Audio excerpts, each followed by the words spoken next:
आज मैं आपको ऐसे किचन एंड घर के जीरो कॉस्ट हैक बताने वाली हूँ जो आपके टाइम, पैसे और मेहनत तीनों बचाने वाली है। हाय एवरीवन, नमस्ते, जोहार एंड वेलकम बैक। लास्ट तक जरूर देखना, लास्ट हैक कमाल का है।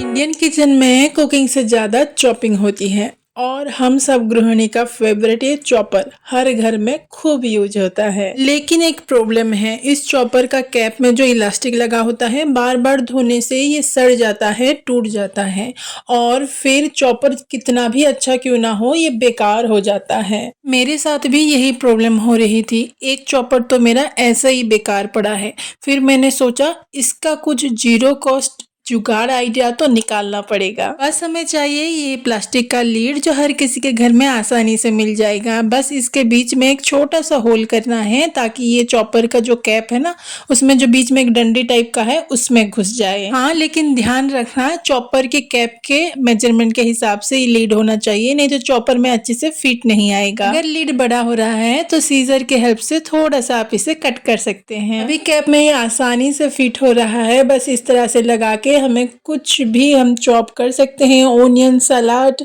कुछ भी, और आपका कैप बिल्कुल गंदा नहीं होगा।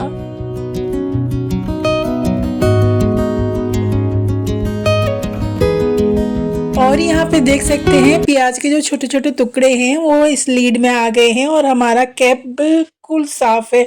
इसे धोने की ज़रूरत ही नहीं है। हाँ, अगर थोड़ा बहुत लग भी जाता है तो आप कपड़े से वाइप अप कर सकते हैं। और डोंट वरी, ये जो हमारे चॉपर के ब्लेड है ना उसके डंडे से ये होल छोटा है तो ये चॉपर के अंदर जाएंगे नहीं और प्लास्टिक कटेगा नहीं। हमारे खाने में माइक्रो प्लास्टिक बिल्कुल नहीं आएंगे।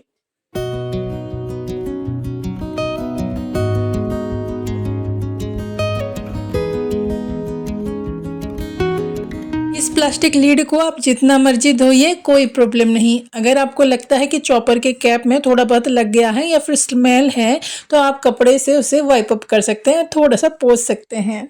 देखा कितना सिंपल और जुगाड़ू हैक था। आप भी ट्राई करना और कमेंट में जरूर बताना आपको ये हैक कैसा लगा।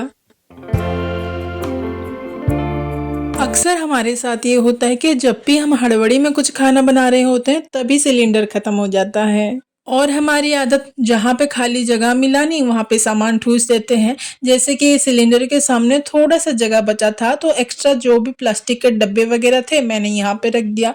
जब भी सिलेंडर चेंज करना हो सारे डब्बे निकालो, सिलेंडर निकालो, फिर सारे डब्बे को ऑर्गेनाइज करो। उफ, कितना झंझट। यहाँ पे अगर हम इस टाइप का हैंगिंग ऑर्गेनाइजर यूज करते हैं तो ये बार बार डब्बा निकालना रखने का प्रॉब्लम सॉल्व हो जाएगी, लेकिन बिना 500-600 के तो ये मिलने से रहा। बट डोंट वरी, इसका जीरो कॉस्ट सोल्यूशन है मेरे पास। तो यहाँ पे मेरे पास है पुराना फ्रिज का एक मेटल सेल्फ। थोड़ा सा जोर लगाने से ये बेंड हो जाता है। बस आप अपने कैबिनेट के साइज के अकॉर्डिंग इसे बेंड करके एक स्ट्रॉन्ग एंड परफेक्ट ऑर्गेनाइजर बना सकते हैं। देखो बिल्कुल रेडी है हमारा ऑर्गेनाइजर। दो साइड मैंने उसका लेंथ बिल्कुल सेम रखा है। आप चाहें तो एक साइड छोटा, एक साइड थोड़ा सा बड़ा कर सकते हैं। इसको अभी कैसे हैंग करते हैं वो देखते हैं। ये मेरा कैबिनेट का डोर जिसमें मैं हैंग करने वाली हूँ। आप चाहें तो कील यहाँ पे दो ठोक सकते हैं, नहीं तो इस तरह के एडेसिव हुक को भी आप यूज कर सकते हैं। बहुत ही स्ट्रॉन्ग होते हैं। बस थोड़ा सा क्लीन करके लगाना है और आधा 1 घंटे के लिए छोड़ देना है। उसके बाद इसमें कुछ भी आप हैंग कर सकते हैं। बस कुछ इस तरह से मैंने हैंग कर लिया। अगर आपको लगता है कि आप जो भी सामान रखने वाले हैं ये होल से गिर सकते हैं तो आप सिंपली इसके ऊपर एक लाइनिंग लगा सकते हैं, पेपर का या फिर कपड़ा का। आइडिया यहाँ पे मैं दे रही हूँ, जब भी हम डब्बे वगैरह स्टोर करते हैं तो एक के ऊपर एक इस तरह से रख के हम स्टोर करते हैं। लेकिन एक ही साइज का डब्बा अगर आपके पास है तो आप सिंपली इसका लीड हटाइए और एक के अंदर एक डब्बा लगा के फिर स्टोर कीजिए। आपका जगह भी कम लेगा ये।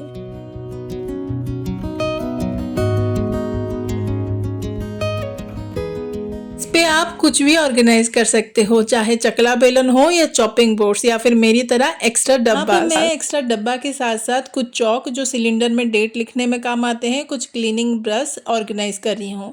आप चाहें तो इस ऑर्गेनाइजर में कुछ ऐसुक लगा के हैंग भी कर सकते हैं, जैसे कि कुकर के वॉशर वगैरह हो गए, कुछ ग्रेटर हो गए, कुछ भी आप।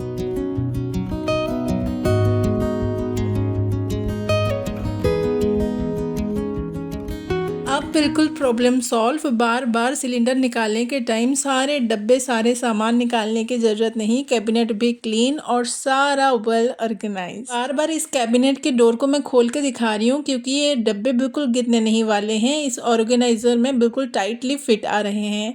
आप अपने रिक्वायरमेंट के हिसाब से इस जुगाड़ आइडिया को ट्राई कर सकते हैं।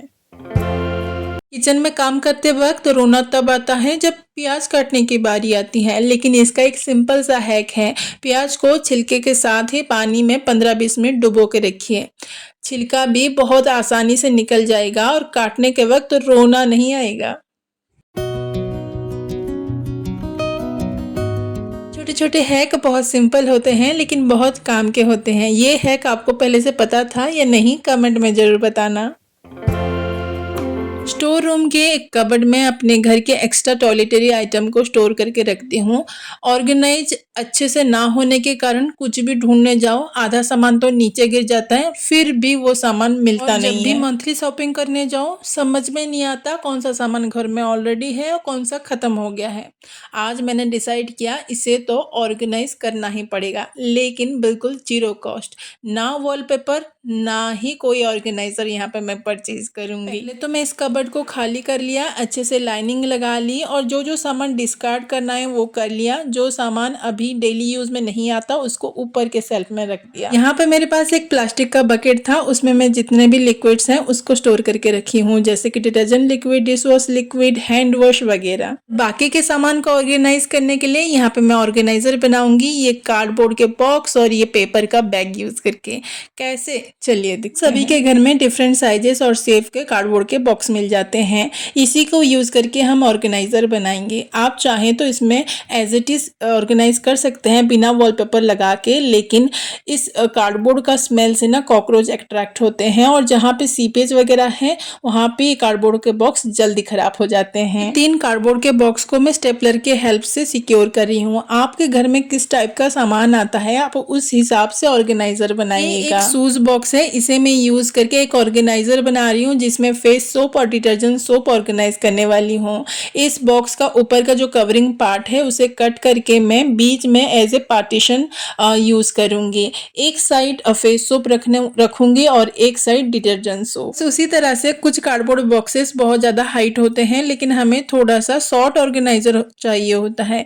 सिंपली आप उस बॉक्स के दोनों साइड को आप सील कर लीजिए कोई भी सेलो टेप की हेल्प से और उससे बीच से आप कट कर लीजिए। बस 2 आपके ऑर्गेनाइजर रेडी हैं। अगर आप चाहते हैं कि 2 ऑर्गेनाइजर एक ही साथ जुड़े हों तो आप ये बॉक्स को 3 साइड कट करके एक साइड छोड़ दीजिए और कुछ इस तरह से फोल्ड कर दीजिए।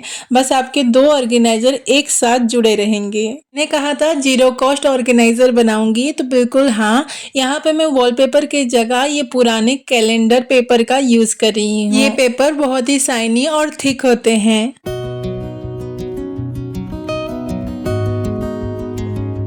चलिए अभी फटाफट से ऑर्गेनाइज करते हैं।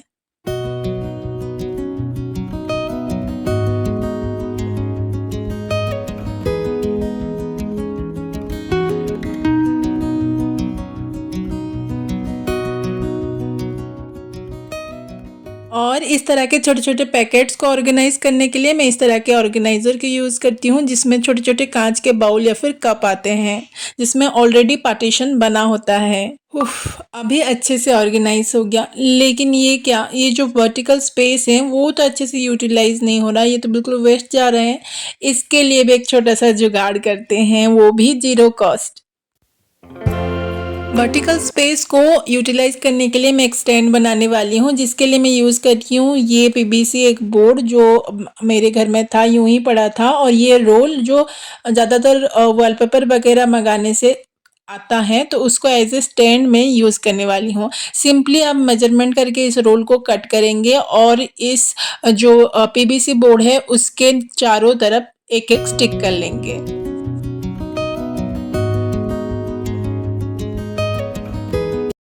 और ये बिल्कुल तैयार है हमारा स्टैंड। चलिए फटाफट से इसे ऑर्गेनाइज करते हैं।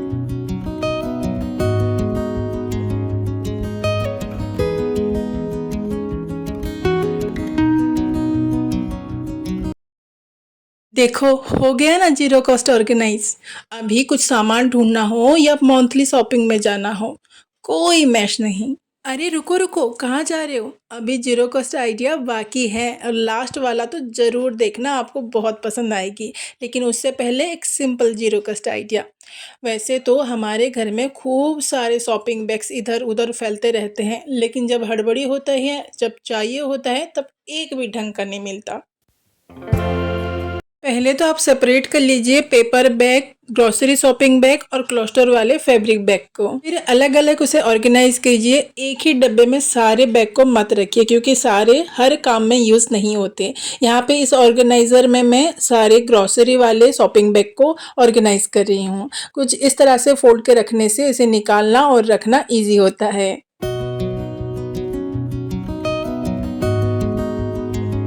इस तरह के थिक वाले पेपर बैग होते हैं, उसमें मैंने सारे फैब्रिक बैग को ऑर्गेनाइज करके रख लिया और बीच में एक नॉट लगा दी। इस तरह के पेपर बैग सभी के घर में होते हैं, लेकिन ये बहुत ज़्यादा स्ट्रॉन्ग नहीं होते, पर काम में तो आते हैं। इसे भी ऑर्गेनाइज करने के लिए मैं इसी ही पेपर बैग को थोड़ा सा शॉर्ट करके सभी को अच्छे से फोल्ड करके ऑर्गेनाइज कर लिया। और ये फैब्रिक बैग को मैंने कुछ इस तरह से ऑर्गेनाइज करा है, ताकि निकालने में और कोई एक्स्ट्रा बैग हो तो उसे रखने में इजी हो। ये बिल्कुल गिरेंगे नहीं, क्योंकि बीच में मैंने एक नॉट लगा दिया है। सुई धागा एक घर में कितना जरूरी है तब पता चलता है जब कुछ इम्पोर्टेंट सिलना हो और सुई धागा अच्छे से मिले ही ना। सुई तो ऐसा चीज है जिसे अच्छे से संभाल के ना रखे ना तो कभी मिलता ही नहीं है, और धागा को भी अच्छे से ऑर्गेनाइज करके ना रखें तो आपस में इतना ज़्यादा उलझ जाता है कि पूछो ही मत।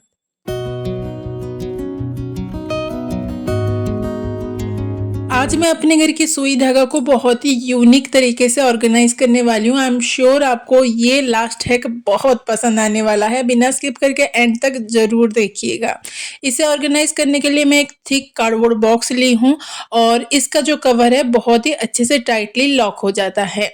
इसे कवर करने के लिए मैं कोई वॉलपेपर का यूज नहीं कर रही हूँ। यहाँ पे मेरे पास बहुत ही अच्छे प्रिंट का प्लेसमेट था, तो उससे मैं इस बॉक्स को कवर करूंगी। आप वॉलपेपर में इन्वेस्ट करना नहीं चाहते हैं तो कोई भी गिफ्ट रैप पेपर या फिर वेडिंग कार्ड्स का भी यूज कर सकते हैं। कार्डबोर्ड बॉक्स को मैंने अच्छे से कवर कर लिया है और अंदर की तरफ कोई भी लाइनिंग वॉलपेपर कुछ भी मैंने नहीं दिया है। आप चाहें तो दे सकते हैं। पहले हम सारे धागे को ऑर्गेनाइज करेंगे, वो भी बिल्कुल यूनिक तरीके से। धागे को ऑर्गेनाइज करने के लिए यहाँ पे मैं एक थर्मोकोल का पीस ली हूँ, जो कि इजीली सभी के घर में मिल जाता है। पैकेजिंग वगैरह में ये आता है। इसे आपने ऑर्गेनाइजर के मेजरमेंट के हिसाब से कट कर लीजिए और एक कर्नर में उसे स्टिक कर लीजिए, लेकिन कोई भी स्ट्रॉन्ग ग्लू के हेल्प से नहीं, ताकि ज़रूरत पड़ने से इजीली निकल जाए। इसको मैं पेपर टेप के हेल्प से एक कॉर्नर में इसे स्टिक कर रही हूँ। बस अभी लेना है हमें कील, ना ही छोटे ना ही बड़े, मीडियम साइज के, और ये थर्मोकोल में थोड़ा थोड़ा गैप छोड़ के घुसाते जाना है, लगाते जाना है, और बस अभी हो जाएंगे हमारे सारे धागे ऑर्गेनाइज। जो भी कील हमने लगाया है ना, उसमें सारे धागे को हमें ऑर्गेनाइज करते जाना है।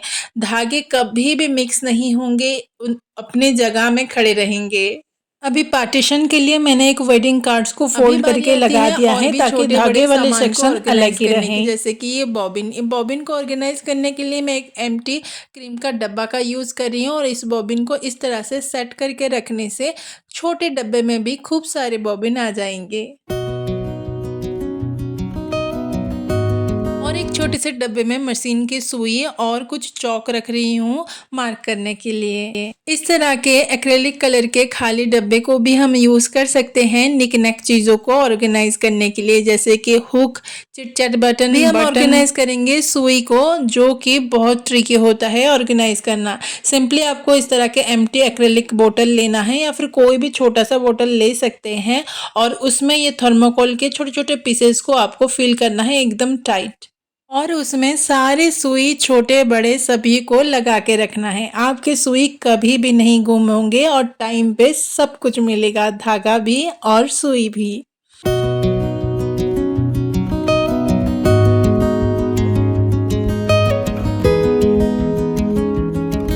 Friends that's all for today. ये थे मेरी छोटी सी कोशिश। होप करती हूँ आपको ये अच्छा लगा होगा, हेल्पफुल हुआ होगा। अगर थोड़ा सा भी अच्छा लगा हो तो प्लीज़ एक लाइक कमेंट एंड शेयर करना बिल्कुल भी ना भूलिएगा। और अभी तक आपने मोर कोशिश को सब्सक्राइब नहीं किया है तो प्लीज़ जाके कीजिए, क्योंकि इस तरह के हैक्स एंड टिप्स मैं लाती रहती हूँ। जाते जाते कमेंट में ज़रूर बताना आपको कौन सा हैक सबसे ज़्यादा पसंद आया, क्योंकि आपके कमेंट का इंतज़ार मैं हमेशा करती हूँ।